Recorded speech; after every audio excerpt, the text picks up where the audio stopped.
Salutare mai bună, tutorial EU este aici și astăzi vom face un test cu o mașină pe care am lăsat-o mult timp oprită. O primă chestie pe care vreau să vă spun este faptul că cel mai bine ar fi să opriți astea, adică dacă o lăsați mașina pentru mult timp. Aceste lumini, de asemenea aici, dați pe 0, iar dacă intrați după mult timp în mașină, ce vă recomand eu este să lăsați aerul care a stat în mașină, ci că e cancerigen sau ceva de genul, dacă mașina stă prea mult. Așa că vă recomand treaba asta. E bine, am închis portiera ca să nu se audă de afară ce vorbesc. Și ce vom face? Vom face un test și anume contactul este pus în momentul ăsta. Am pus contactul.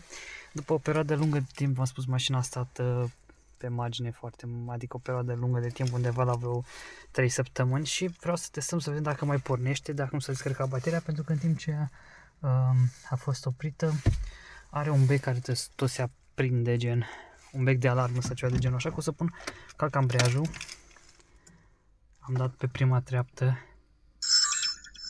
observ că totul e ok. Asta o să-l închid, pentru că dacă îl țin și asta deschid, o să-mi afecteze bateria. Dau pe liber, da? Și să vedem cum pornește. Da, aparent a pornit. Lăsăm pe liber. A pornit destul de repede, pentru că v-am zis, am ținut doar 3 săptămâni. Dar ce e indicat acum să facem ar fi să o lăsăm să meargă. Deci dacă o țineți mult timp oprită mașina, trebuie să o lăsăm să meargă undeva la vreo 20 de minute, atenție. Da, deci în momentul ăsta are 0. Da? Dacă schimbăm de aici, se vede de cât timp merge motorul. Și ar trebui să o lăsăm să meargă undeva la vreo 20 de minute, deoarece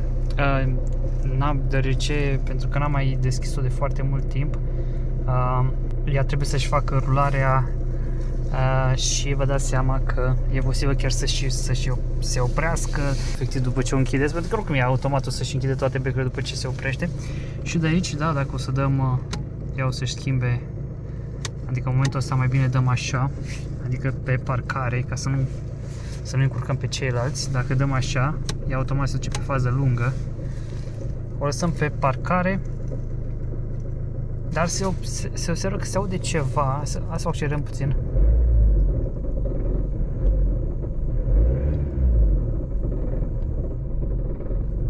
Uitați cum face. Și nu mă lasă să o trez mai mult, pentru că a stat foarte mult timp.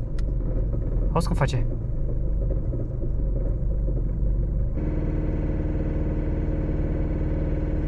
Hai să o turăm puțin. Nu-și mai revine. Uite cum face. Bă, ce e asta? Vă dați seama că am lăsat-o pentru mult timp pe pauze și uitați cum face. Cred că o să o bag în treapta întâi, să o turez puțin mai tare. Ar trebui să o mișc puțin, din păcate, n-am ce face. Uitați cum face. Calc ambreiajul. Ok. Am călcat ambreiajul și aparent face aceeași treabă. Să o bag în treapta întâi. Deschid puțin lumina ca să o dau puțin mai în față. Ok. Și acum să o dau puțin în retur. Deci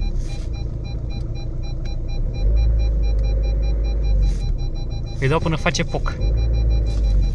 Uitați. Așa. Uitați cum face.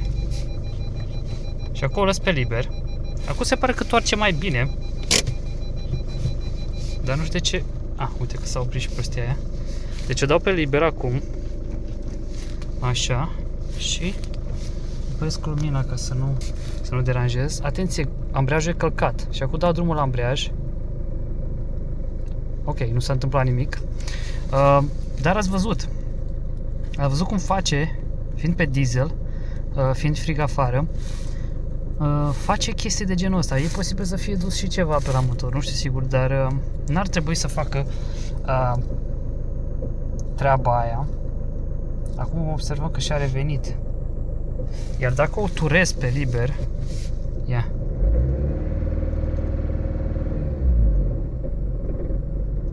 Deci în momentul în care o... uitați că și-a revenit. În momentul în care am turat-o și am dat drumul la accelerație, ați văzut că... totuși ceva se aude ciudat.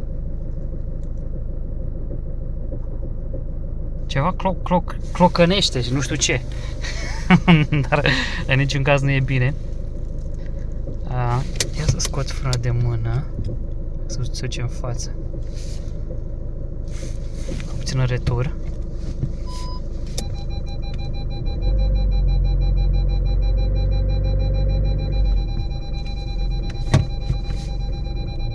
O las pe liber. Uite cum face, mă.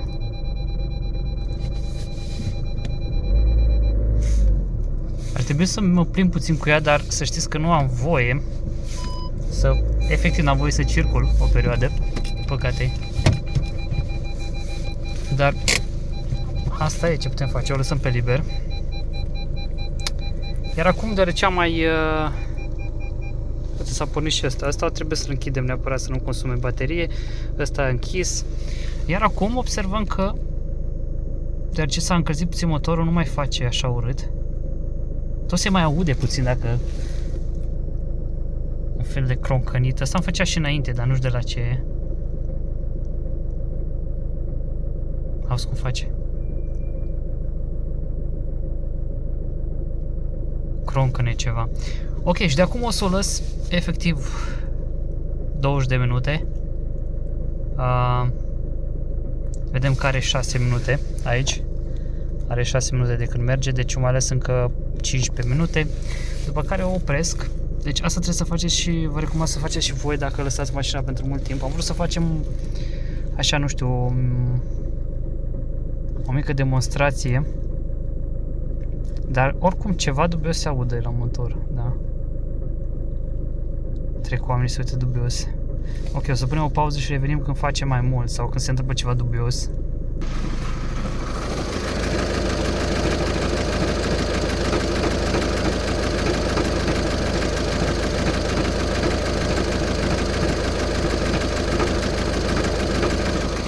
Da, deci ceva se aude. Ceva se aude și nu știu ce. Probabil după ce o să pot circula, o să mă duc cu ea la o revizie, pentru că uitați cum face, nu e normal. Și dacă merg, deci dacă o bag în viteză și merg, nu se mai aude. Iar dacă o turez mai mult de 2000,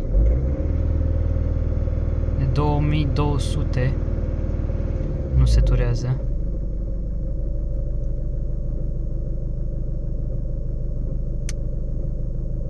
Foarte ciudat. Ce se întâmplă? Poate știți voi ce poate fi, ce se aude așa. Poate știți voi, dacă știți, să lăsați, să vă rog, un mesaj în comentarii, pentru că eu efectiv nu-mi dau seama. Dar efectiv când o las pe liber, ați văzut cum face. Dacă e cineva care știe, vă rog să lăsați un comentariu ca să știu măcar ce are, dacă e ceva grav sau nu. Da, are 9 minute de când merge. Dacă mă duc și umblu pe aici, vedem că n-are consum. Mi arată câți kilometri mai pot să fac. Câte grade sunt afară? 6 grade. E destul de rece, ca să zic așa. Și o mai lăsăm încă 10 minute. Unde ești, mă? Aici. Da, o lăsăm încă 10 minute și oprim. Și după aia o mai lăsăm încă o lună să stea pe margine.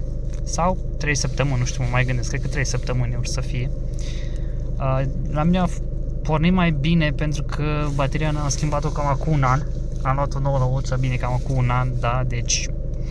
Na, nu știu, hai să zic un an jumătate, nu mai știu exact, dar e vorba de un an în urmă.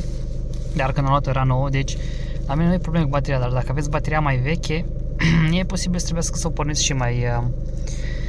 și mai des, în cazul în care, nu știu, staționați mașina sau chestii de genul ăsta.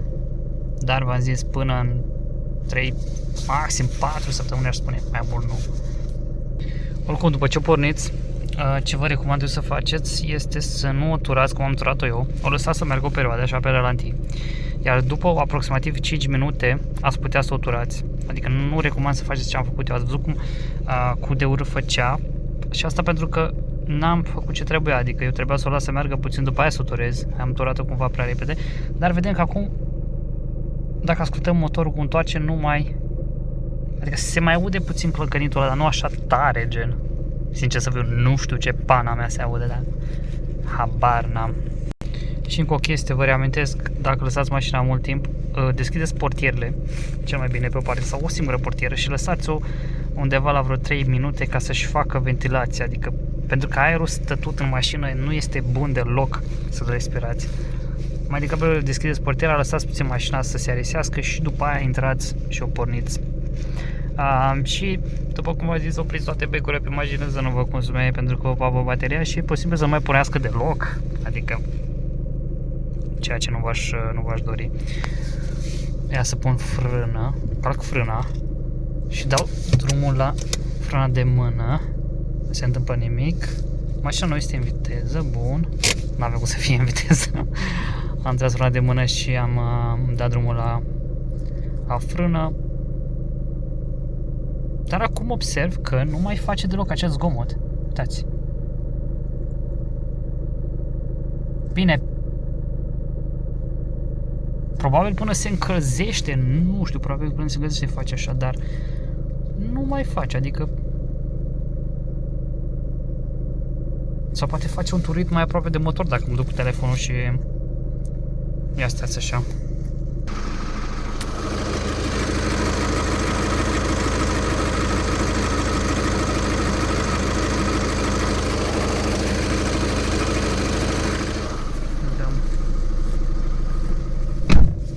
Da, deci nu se mai aude deloc. Asta a fost doar la început sau ceva. Da, ok. Încă o chestie interesantă, după ce porniți mașina după o perioadă lungă de timp, ar fi bine să dați drumul la frâna de mână, să vă asigurați că nu sunt frânate roțile, pentru că dacă țineți foarte mult timp pe margine, e posibil să fie înfrânate roțile după ce dați drumul la frâna de mână. Dar bine, asta probabil la mașini mai vechi, nu știu, astea mai nou dacă se poate întâmpla asta, dar din câte am înțeles, e bine să faceți și treaba asta, adică să efectiv să dați drumul la frâna de mână, să o mișcați puțin față-spate și după aia să trageți nou frâna de mână. Pentru că vă dați seama, mașina rămâne mult timp sau dacă nu, o lăsați în viteză și lăsați, dacă e un loc drept, puteți să o lăsați în viteză, dar scoateți frâna de mână, efectiv. Eu prefer să o las cu frâna de mână trasă, deși dacă o lăsați pentru mult timp, mai degrabă le lăsați, deci puneți la roată ceva, trageți frâna de mână, dar bine, asta să fie pe un loc drept, deci dacă e în pantă, în niciun caz, deci în pantă întotdeauna sau în rampă să o lăsați întotdeauna cu frâna de mână trasă, da? Uite mă, ce trec mașinile, mă. Și chestia asta e bine de reținut. Mai avem încă 5 minute după care să oprim și cam asta e. Observăm că nu mai face troncănitul ăla. Aș putea și acum să opresc, ar fi ok să opresc și acum, deci nu e... Dar o mai ales puțin să meargă. Dar observăm că nu mai face troncănitul ăla, da? Deci e ceva de la încălzire, un senzor, nu știu ce, dar e ceva oricum. Bun, încă 4 minute mai avem. Dacă vă întrebați care e motivul pentru care o lăsăm să meargă 20 de minute, e bine, motivul este ca să-și încarce bateria. Deci asta este singurul motiv, pentru că bateria se descarcă odată ce o lăsăm, pentru că, bine, o să vă arăt când ies din mașină acel bec care clompăine după ce oprim mașina, o să vedeți după ce... Deci efectiv, eu dacă închid mașina, am un beculeț care mi se tot aprinde, un bec micuț de la portieră, de la alarmă, ca să zic așa, și o să vă arăt când ies, ca să vedeți că ăla consumă baterie, bine, consumă foarte multă baterie, vă dați seama, dar în timp îți cam poate lua, nu știu, 10%, 20% din baterie. Iar motivul pentru care lăsăm să meargă 20 de minute este ca să-ți reîncarce bateria, vă dați seama, la full, sau nu știu, la... Și la 80% e bine dacă o încarc, părerea mea. Și o să mai facem un test, mai lăs încă 2 minute. Și aș vrea să văd dacă mai face la fel, am mai lăsat 1 minut, adică să o turez și să văd dacă dau drumul la accelerație, dacă mai face cum făcea la început.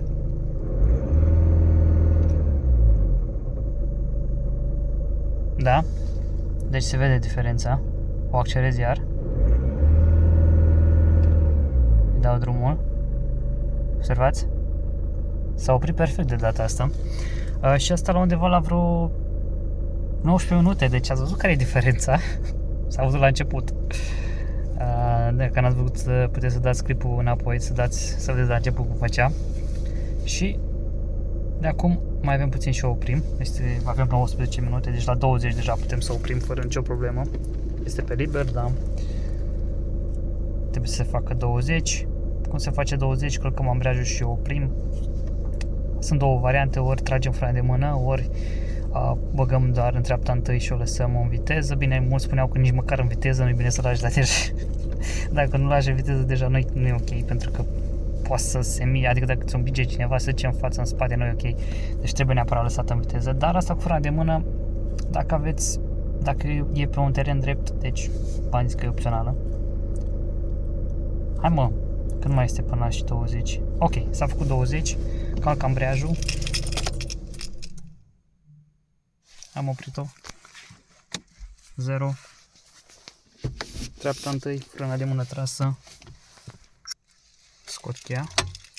Da.